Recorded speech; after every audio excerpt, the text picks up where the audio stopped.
Hello everyone and welcome to the Captain's Video Blog. We are Tuesday, July 19th, 2016. It's just past midnight, which means that, besides the one where I filmed, when I was in Montpellier, and that I could film around 7 or 8 or 9 a.m. more often than anything else. This is one of the earliest video blogs. So why do I film that early?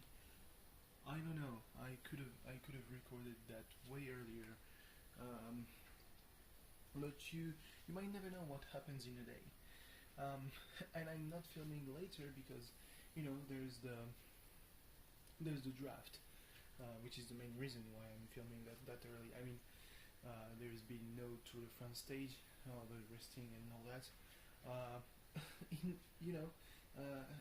Had I recorded that video maybe half an hour earlier, I would have missed one of the biggest news of the day. Donald Trump is now officially the Republican candidate to the White House. Good luck, America. But besides that, well, let's speak about WWE Raw because, in a few weeks, god damn it, it's not gonna help my face not being more red. So in the first time in a few weeks, I actually recorded Monday's video blog before WWE Raw. So let's talk about Raw. First off, both commissioners have unveiled who their general managers would be. Mick Foley is Raw's general manager. Daniel Bryan, dressed like your cool substitute teacher, will be SmackDown's general manager. While for SmackDown it has been pretty much leaked a few days ago on the WWE app saying the yes movement to SmackDown and all that. Mick Foley being the general manager of Raw is pretty strange because he's pretty obviously a face, and Stephanie McMahon, until proven otherwise, is one of the biggest heels in this company. Oh god, it's coming back. No, fighting it. Nah. Yeah, the stomachache, it's coming and going, and I can't do much about it. So yeah, I'm gonna do for some pretty interesting dynamics on Raw, especially with the Cruiserweight division, which will be a Raw exclusive thing. So maybe the winner of the Cruiserweight Classic will be the Cruiserweight champion. So that maybe it might be Kota Ibushi, because Kota Ibushi signed a deal with NXT, and he's one of the biggest candidates to go all the way. One of the others being on the other side of the bracket, being Zack Sabre Jr. Anyway, and also WWE announced the signing. Well, not WWE, but sources have announced the signings of guys like Ricochet and all that. So there's going to be a pretty huge division actually on Raw. I just hope that they don't fuck it up. Anyway, so right after that, all the hype and it's pretty strange, but the tension between Shane and Stephanie is really uncomfortable to watch because it looks a bit incestuous, and everybody you will ask will think the same. It's really strange. You've got that weird tension.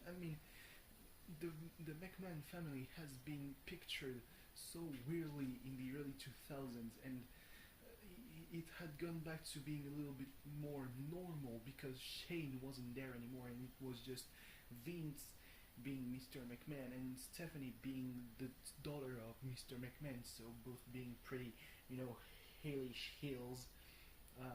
Now you've got Shane who comes back and says, "Hey, I'm the main attraction right now. What have you got?" Or, in the words of Enzo and Cass, "How you doing?" Yeah, speaking about Enzo and Cass, so right after that whole angle was announced a 12-man tag match, And when you think 12-man tag match, you think about one hell of a clusterfuck. And while the ending of the match really had that vibe, what with the heels winning, so it was a fairly interesting and entertaining match between. So on one side there was the New Day, Enzo and Cass and John Cena, and on the other side it had the club and the Wyatt family.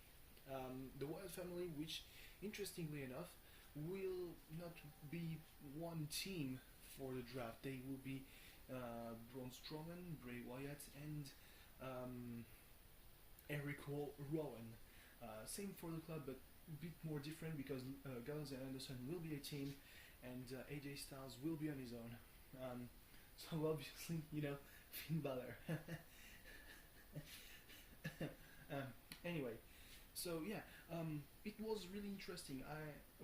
They started off with a little segment actually where everyone had their bit of promo time. First there was John Cena, and then there was the club, with beat up John Cena, and then there were Enzo and Cass who led. I mean, Enzo Amore is just so good on the mic. He led the SmackDown on the club. Like, hey, Luke Gallows. If there were no ugly people, there would be no beauty. So thank Luke Gallows for sacrificing yourself. Telling Carl Anderson that he was so generic, he was pretty much Times New Roman. If Carl Anderson was a font, he would be Times New Roman because he's just so generic. So that was really strange. It was really cool.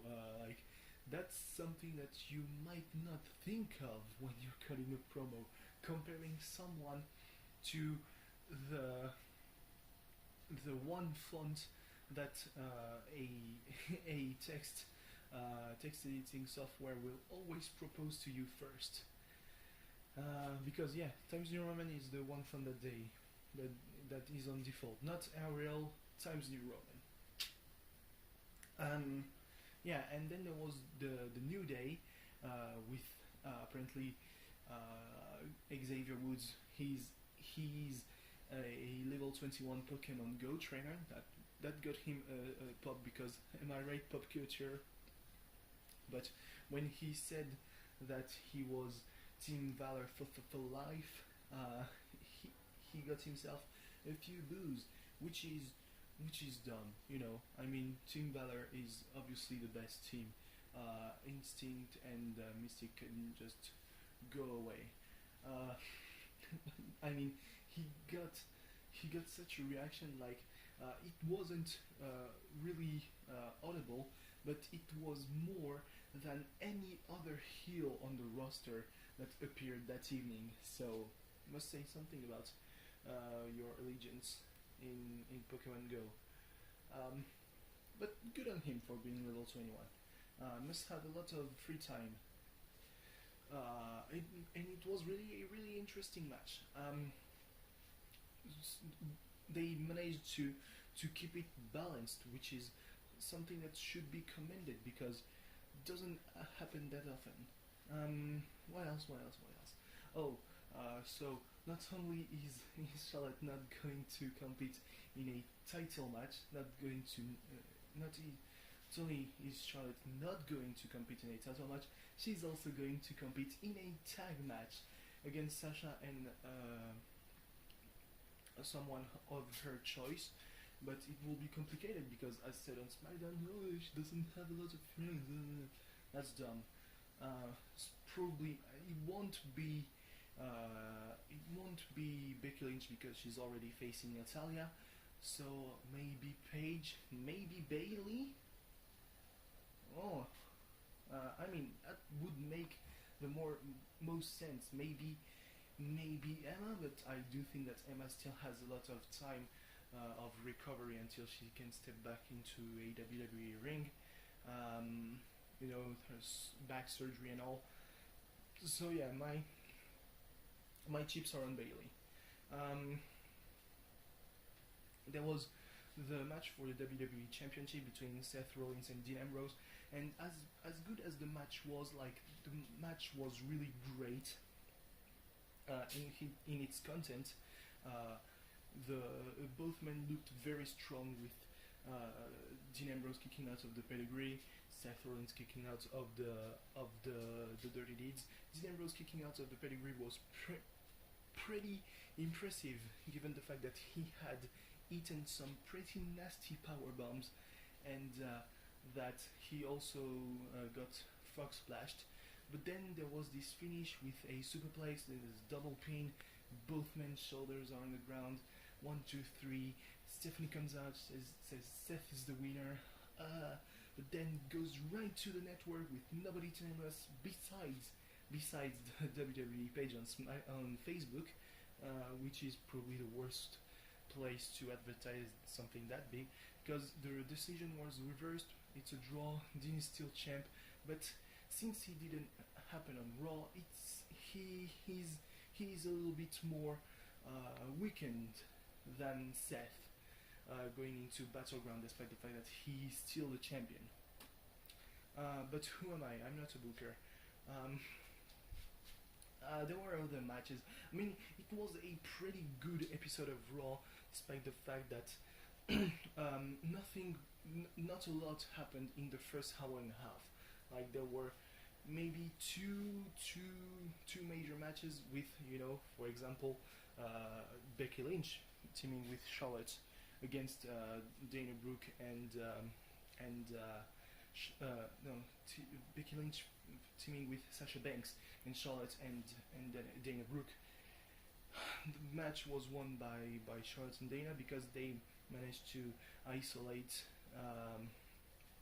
Becky and beat her up, and then Sasha Banks was just alone and she only could eat the rules of nature or something like that.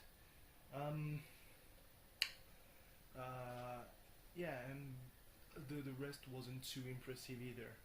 So yeah, we'll see about, it didn't really feel like a go-home show for a pay-per-view as much as it felt like just another Raw, and more hype is on the draft, which is like an hour and a half away, but it will be long gone once the video is uploaded because my internet is just so slow this summer. Why? Anyway, thanks for watching. See you tomorrow. Bye bye.